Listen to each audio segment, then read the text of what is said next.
This is a test, and I believe we must all respond to this call. That if the face of democracy does not change after 2025, we are going to go through another history. And it must be a collaborative effort. Because I am telling you authoritatively, people are losing confidence in democracy. And there is a reaction, oh, good members, you are for crying. Quite a number of the oversight institutions have failed to deliver. And when Mr. Poku talks about the threats that we are facing, there are more internal threats than those that emanate from the outside. We don't want to talk about that because it's uncomfortable.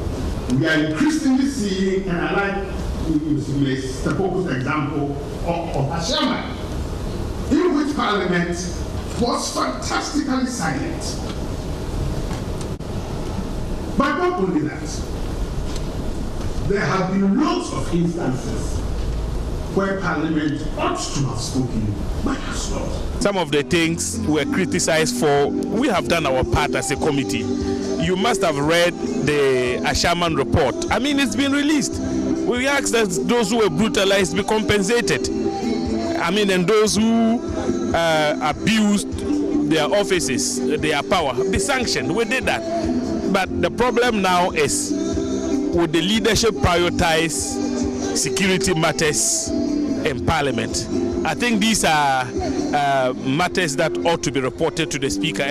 We know that elections are usually, election security is usually managed by the police and led by the police, with the military coming in to support as allied agencies. But what we saw in 2020, I believe, was alarming.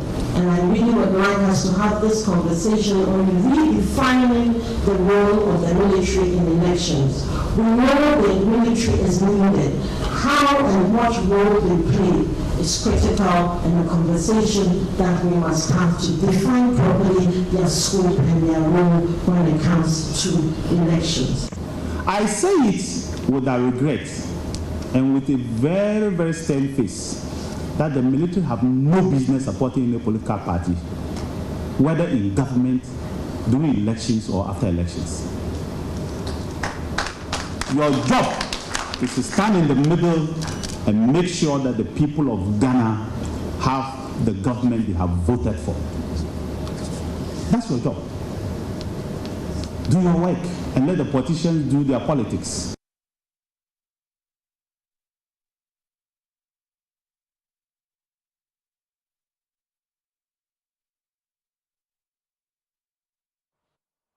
So there you have it, the One Ghana group putting together this bit. And yesterday, the entire talk about the loss of democracy and everything in between. Well, we have our guests joining the conversation this morning. And we'll first introduce Professor Bafo Agyeman-Duah. He joins the conversation. He's formerly been with the UN, a governance expert. Prof, good morning. Good morning, my good friend. It's a pleasure having you join the conversation. I'll quickly get on to the other guest when it is possible to do so. But I'll start with you, Prof. I'm sure you followed this bit about the loss of confidence in Ghana's democracy, as per Francis Poku Esquire and the other speakers who yesterday interacted on some of these matters. They say it's a threat to our democracy, that it feeds into the corrupt society we've built, and political recruitment, among others. But what are your initial thoughts on this entire event held yesterday? Let's start from there. Thank you. Fortunately, I was able to participate in the conference yesterday. So I had the opportunity of listening to Mr. Francis Poku, his insights on the security situation in the country and what we need to do to ensure stability as we move forward. And I think one thing he said that struck me very much was the fact that, first of all, I agree with him because it's an issue that I've been broaching over the years, that our democracy is inherently contradictory to certain things that we desire. So his point was simply that thinks people have lost confidence in democracy. And by the way, he himself said it's not new, it's across the world. Previously, there were some expectations that, of course, after you live under a long period of dictatorship, period of military rule around the world, I think all of us were very euphoric about the change that came towards the early 90s, not only in Ghana, but across the globe, especially in Africa. But I think after 30 years or so of this practice, certainly there are some serious challenges that we need to look at closely to see if we can bring some energy, some new vigor in the way we practice democracy. But let me be clear. There is no problem with democracy per se. In fact, as everybody will tell you, it's not the best form of government. But unfortunately, there's no alternative to democracy at the moment. So what every society has to do is to look at the practice side of democracy, not the principle side. And for the principle side, it's universal. All of us love liberties and our freedoms and all. But the practice side is where I think Africa needs to rethink this democratic experiment that we are having here. You see, the practice of it has been corrupted, not only in terms of monetary things that we talk about, corruption, people stealing money, which is real, but it has also been corrupted politically, political corruption. And that's part we seldom even talk about. Because when you have leadership that is insensitive to the needs of people, to certain critical development elements that we need to address, and we are not getting that attention.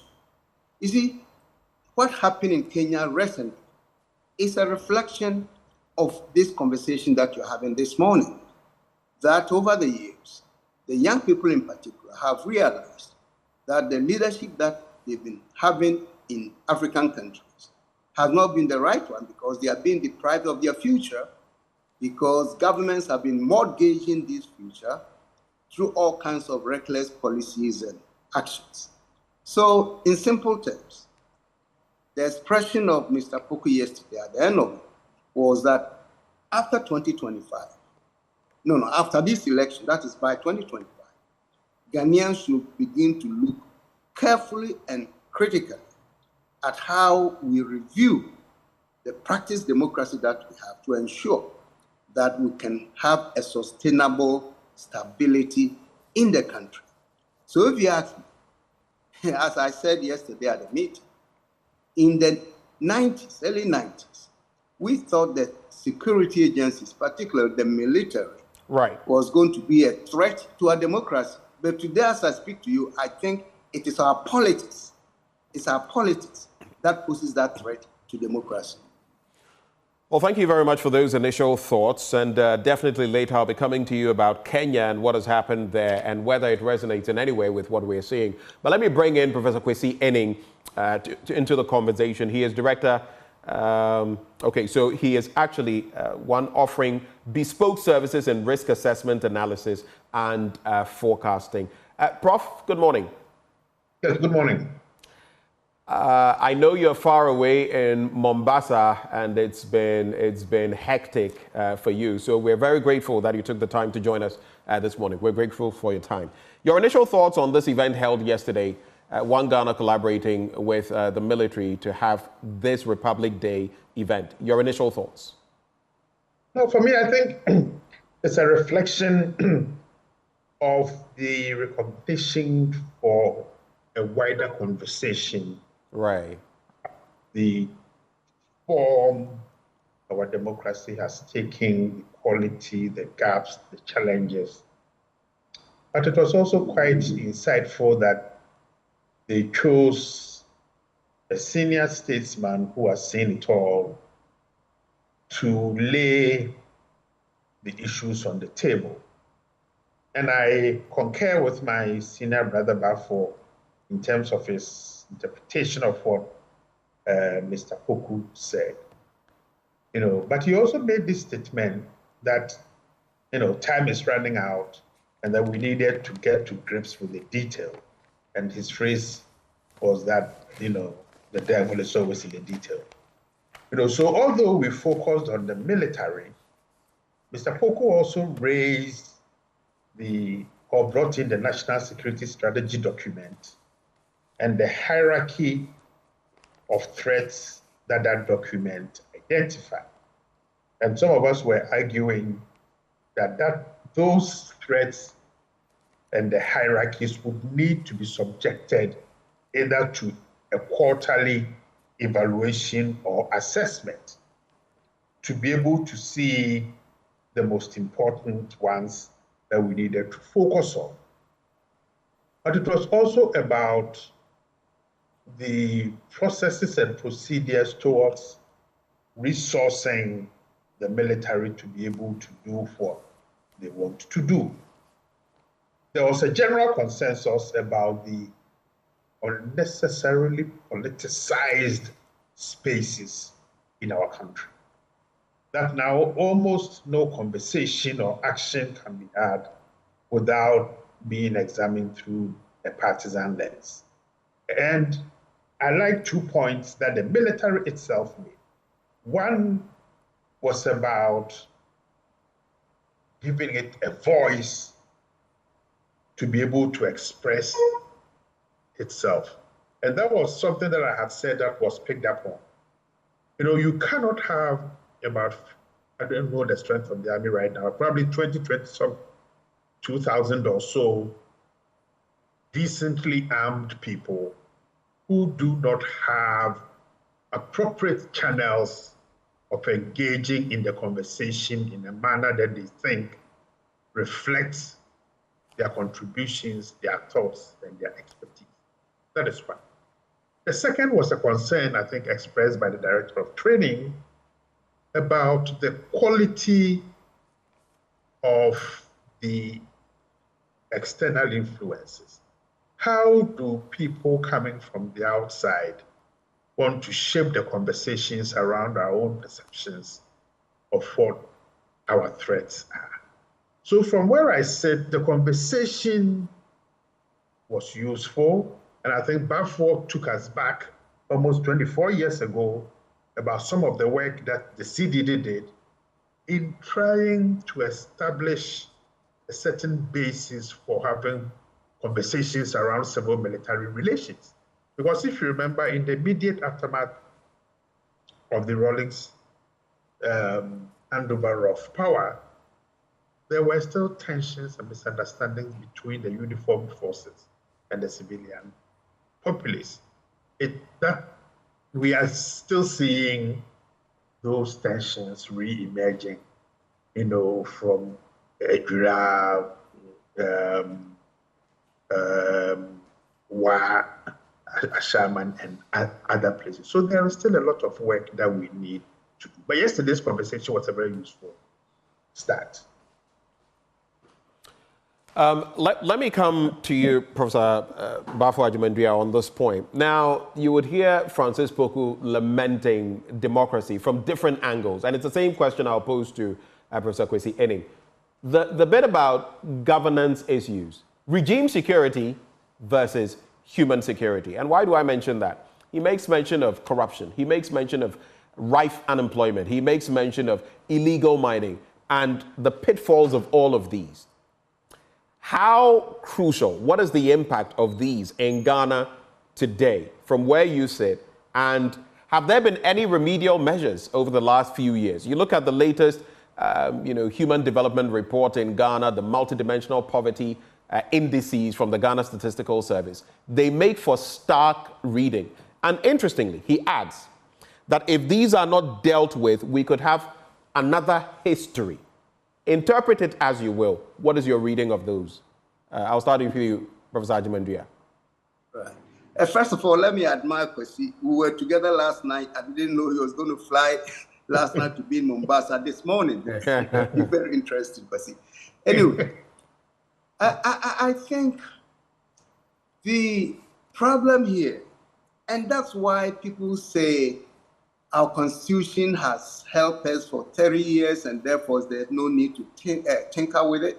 I get a little bit puzzled. You see, we have succeeded in changing political parties, governments. We have succeeded with what we call the power alternation. For the past 30 years, the Constitution has ensured that for us. Then after we elect governments, we go to sleep. We think that's all democracy. In between elections, what happens in terms of focusing on our development as a people? So the issue of human development, if you bring in those threats that Mr. Poku, raised, and the behavior of politicians or leadership, if you put all that together, then you have to question what is it that we are doing wrong. Because, and I think when the foreign commentators praise Ghana for our democracy and our progress, wherever, I can understand that. Because for them, once there's no coup and we are having elections, that's all. But for developing countries like Ghana, in Africa generally, that should not be the end of it. So you're also admitting, Prof, that sometimes the rhetoric of these international groupings, who are not on the ground, they may just feed off data and make claims. Recently, for example, there was that claim that Ghana was, I think, the 5th most stable in terms of a number of democratic credentials in Africa, rule of law and all of that. People felt very differently. Do you feel that these institutions in themselves sometimes are not objective enough? Of course, they are never objective. They cannot be because they do not live in the situation. It's just like the World Bank, IMF, or economists will come and tell you we have growth of 4.5%, so we are doing well. If you throw those statistics at us, it doesn't get to the pockets of people. So there must be a distinction between the reality in terms of people's existence, people's what you may call their realities of life versus these measurements that we do. The measurements are important. I'm not dismissing that.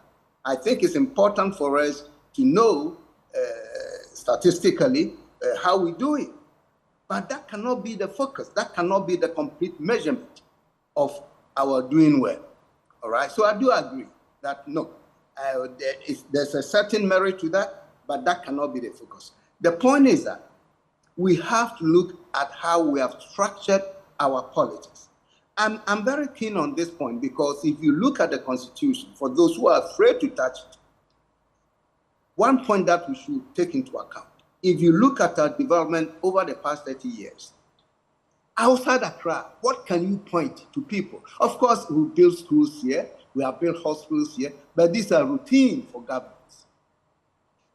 Allowing the people to participate in their well-being.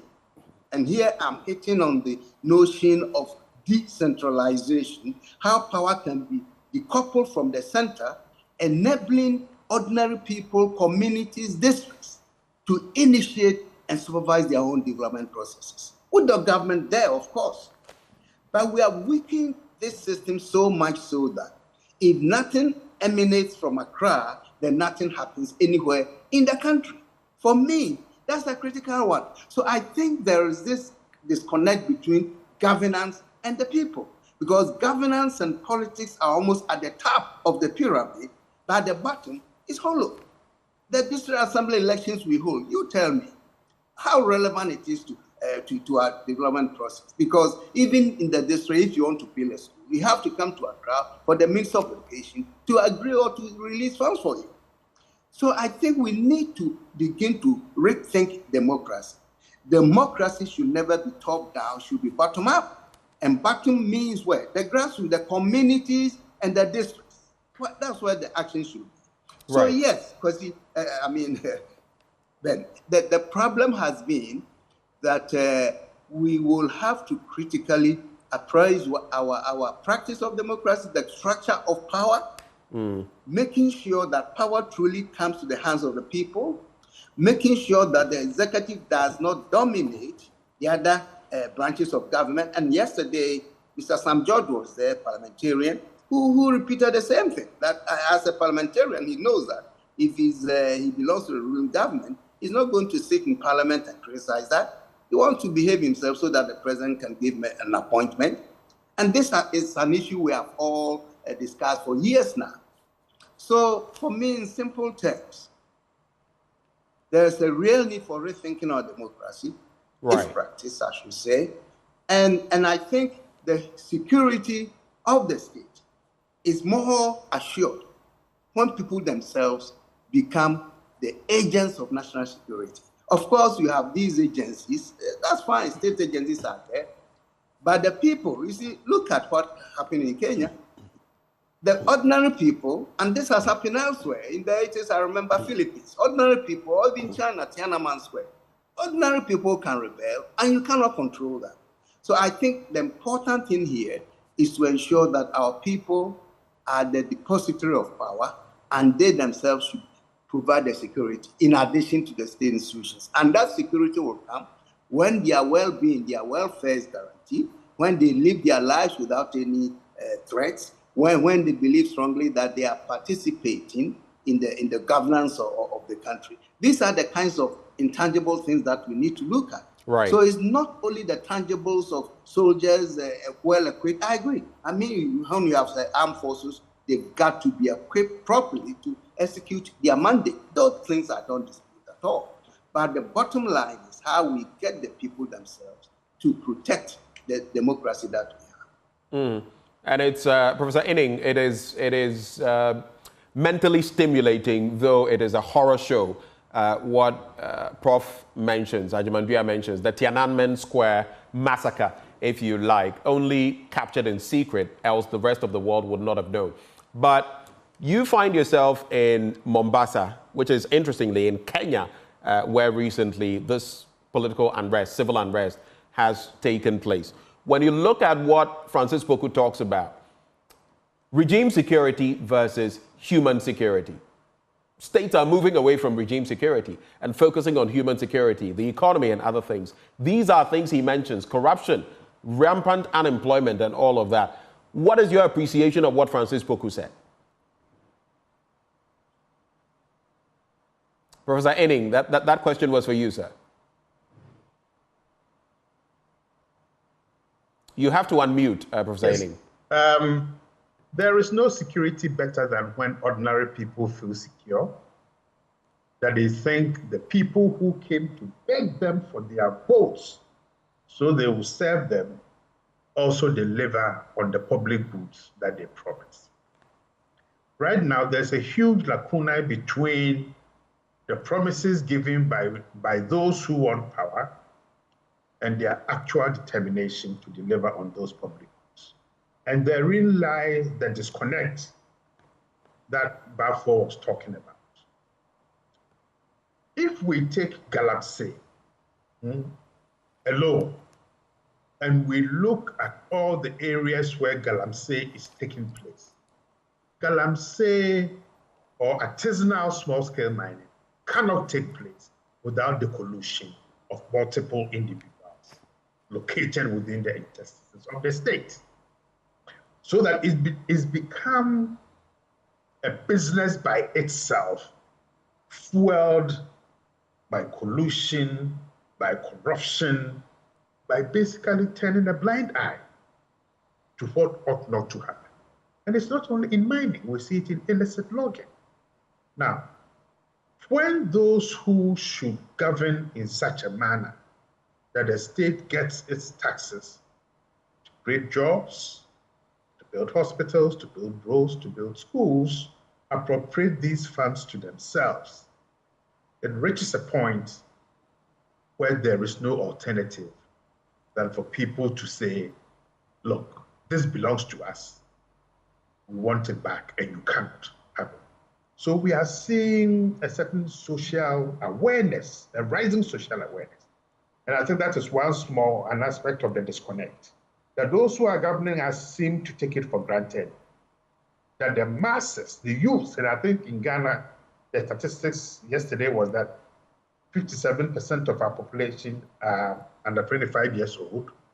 They are tech savvy, they know how to use social media. And I think Francis Poku's caution was that, look, the indices that were present in some of his earlier warnings in 1975 are still present and even much more disturbing. And I can see you are showing something on your screen now. This is something that was tantamount to an attempted overthrow of the government, but we've taken it for granted. We've swept it under the carpet. You're talking about when the military invaded Parliament, when the vote for a speaker at the dawn of the 8th Parliament actually took place. Yes. You see, what was the basis for this invasion? Who authorized it? Who withdrew them? And we behaved as a nation as if nothing has happened. So if this happened 3.5, almost 4 years ago, what will happen in 2025? So when Francis Poku used 2025 as the lens to reflect on where we've come from, where we are, and where we may possibly be heading, I'm sure all these were part of it. But I like Bafo's point about ordinary people as agents of security. When we have an armed forces, the traditional notion of an army protecting the sovereignty of the state is that the enemy is coming from the outside. And there are still massive narratives about the enemies are coming from outside. I've always argued the last 18 months, which has made me a lot of enemies, that the enemy is from within. That we've got to change our threat assessments and analysis to say what are the things that threaten our stability, that poses existential threats to the state of Ghana and its communities and citizens. And it is not terrorism. It is not violent extremism. It is basically corruption, unemployment, illicit mining, illicit logging, and increasingly the sense that citizens feel that their voices don't matter, that they are just pawns in the larger game, where whether they lose their lives or not, nobody matters. All that we want is that they should just use their tongue at a certain point in time. Now, that becomes extremely dangerous. And speaking about that danger, I cited what has transpired in Kenya for good reason, also partly because you find yourself in that part of Africa. But let me quote him here. He says he is predicting that Ghana risks facing another history, as I've mentioned, if significant democratic reforms are not made. He says people, and I'm quoting him here, people are losing hope and gradually losing confidence in democracy. If the phase of democracy does not change after 2025, we're going to go through another history. He goes on to say, in terms of the 1979 revolution, he mentions that there were warning signals and we knew about it, we ignored them. He says 3 years before the 1979 coup, we had predicted the revolution clearly.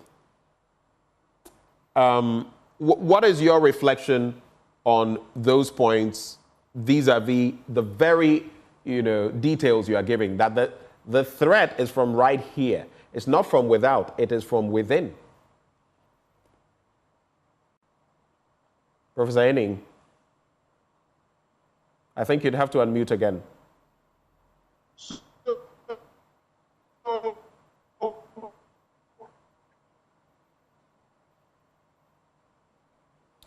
Professor Waning, if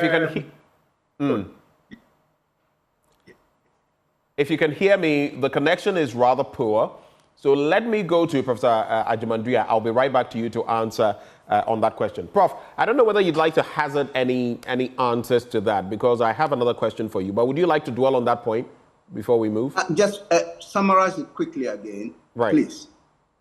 So I was talking about the fact that, on the back of what we've seen in Kenya, and I bring Kenya in because Professor Waning is there currently, you would notice that there have been developments, some of which we are seeing here. Francis Poku says if the phase of democracy does not change after 2025, we're going to have another history. Then he references the antecedents to the 1979 coup, where Rawlings, you know, the first intervention. And I'm just trying to find out, what do you make of that? Good point. In fact, I agree with him, and it's an issue I've been raising in different ways over the years, that the face of democracy must change. If the current leaders have no qualms about what we have now, whoever is coming in after the election must realize that Ghanaians deserve a changed democratic practice, which comes along with so many of the things that we talked about. Even the style of leadership must change, because to a large extent, if you look at the grievances of the Kenyan youth, which I believe are the same here, the leadership style of their people, the leaders, has been an issue for them. This opulence, this display of wealth by politicians, on and on. Their inability to investigate and find right responses to people who are allegedly corrupt. All these are issues that have been building up over the years. So I think if Francis is talking about changing the face of democracy, all he means, for me, at least my understanding, is that we need to change the practice by changing those things in the Constitution that enables politicians to behave the way they do. It's as simple as that. And of course, we go further down to talk about the decentralization and the other things. So I think it is true, and the signs are there. And you know, one thing I have faith in is that even though the signs are there, I think Ghanaians, we have undergone so many traumatic periods in our lives, with the military and all, that is going to be very difficult for any military officer to think of a coup d'etat. I'm not saying it cannot happen. Anything at all is possible. Ghanaians do not fear blood. I think we have to reconsider that. So I think if Mr. Poku is talking about a new phase for democratic practice, all what he's saying is that the signs of old are still there. And it is true, towards 79, I wasn't around in the country, but from what I've read over and my conversations, clearly a lot of people in the government knew that something was going to happen. You see? So if we are serious about securing our democracy, then as Mr. Francis Poku says, let us look at our practice of it.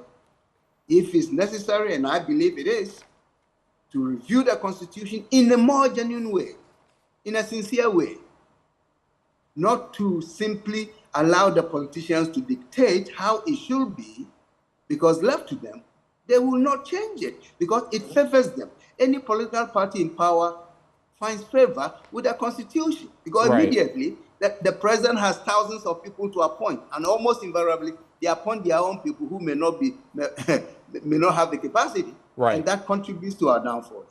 Okay. Let me go back briefly to Professor Waning as well. Prof, welcome back. I don't know whether you'd like to hazard some responses to the questions I posed, and then we'd head to Parliament on some developments there. Sure.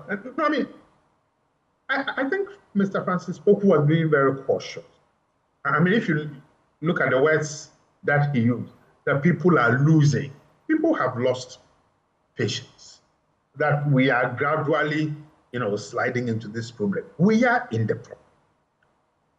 What we need to do is to grab the bull by the horns and say, look, we cannot slip into the dangers that other communities or states have slipped into. We have a long history. Dr. Buzia failed to heed the advice of his national security advisor then, I think Mr. Oseibosu, about making particular appointments into the military.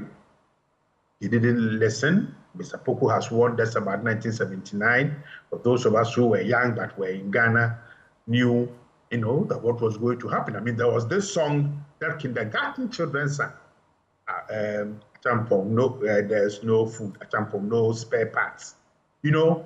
So when you listen to the narratives in the market, in trotros, in public spaces, in taxis, there is a sense of dejection and a sense that democracy hasn't served us well.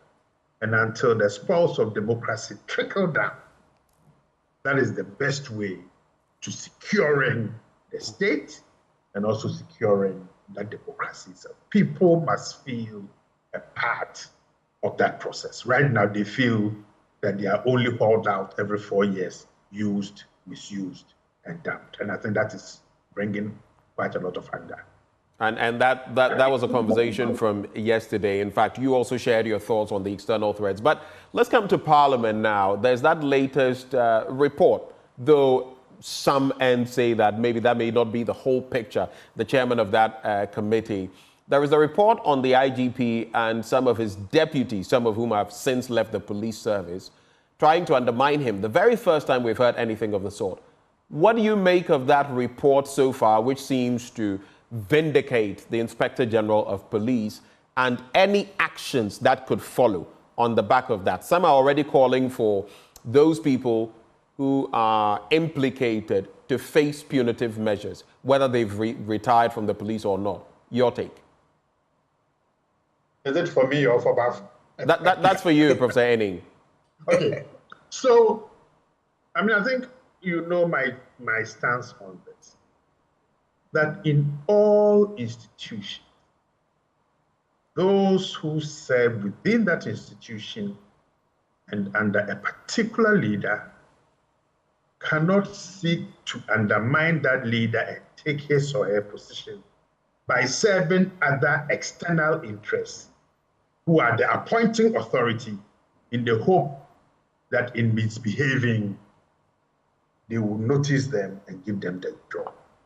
So there was a fundamental ethical problem in the way that those gentlemen, that's number one.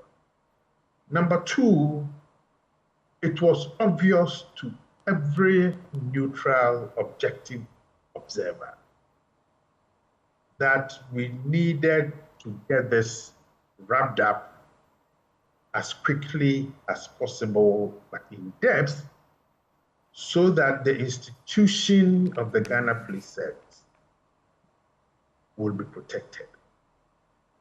Unfortunately, this became a partisan football.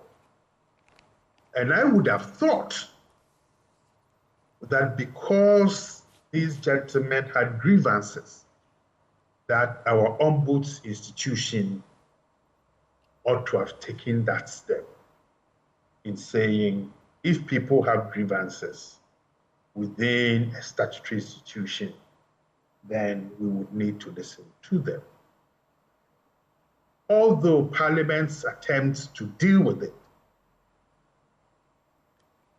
is part of our democratic process, for the Speaker set up this bipartisan team, the utterances and the behavior during the committee sittings raised questions as to the impartiality of what the committee sought to do.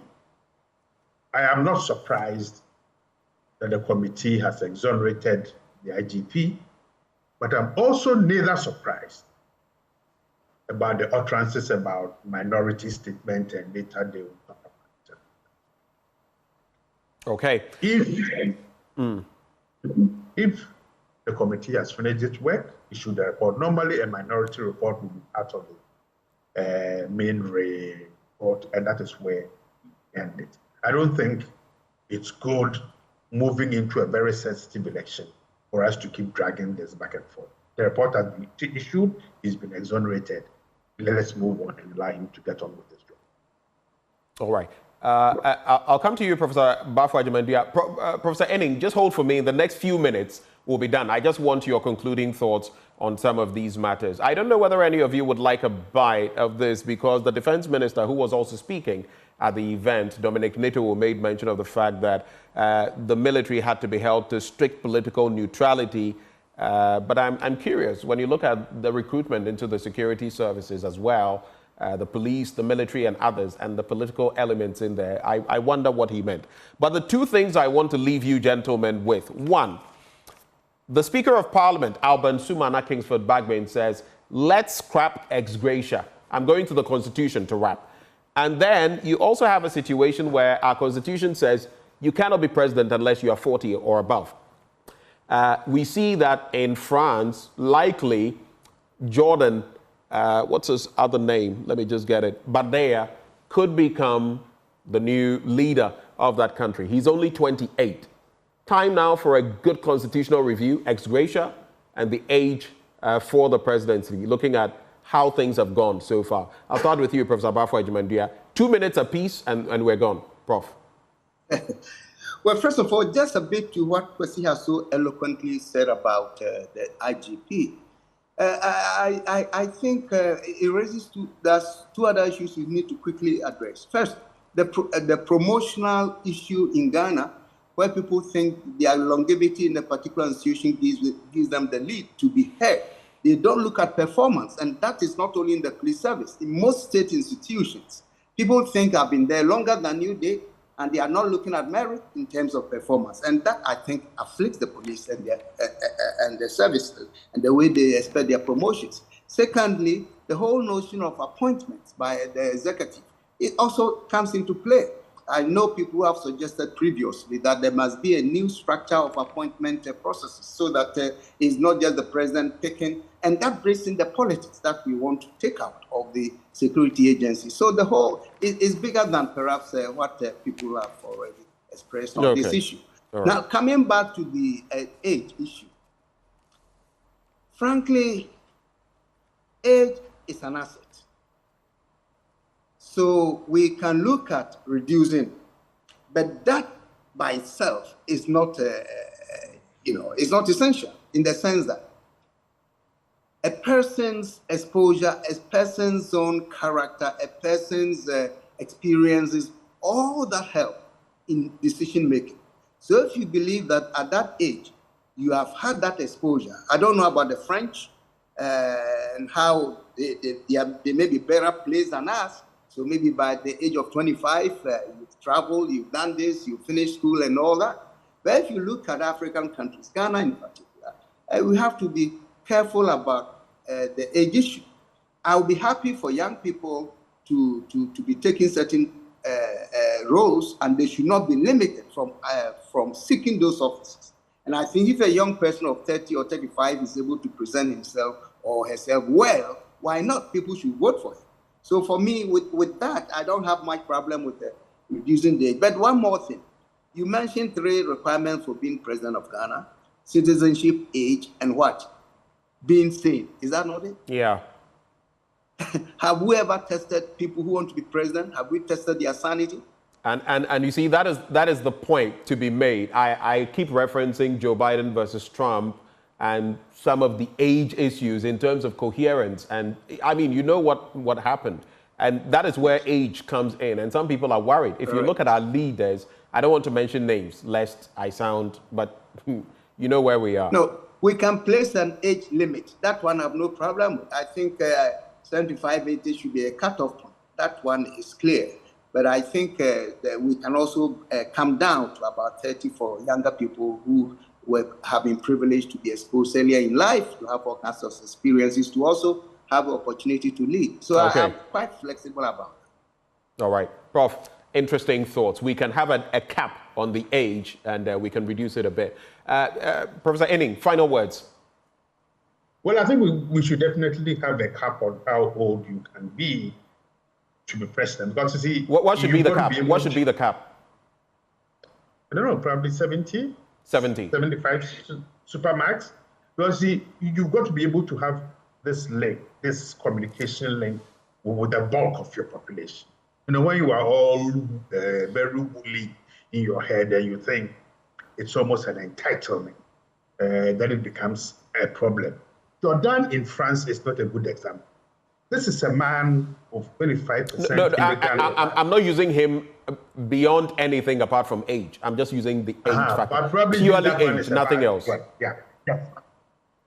But I think the 40, probably we can come down to about 35. If you think you've got the exposure, the experience, and you can pull people together. What we want is an individual who can pull us together as a country.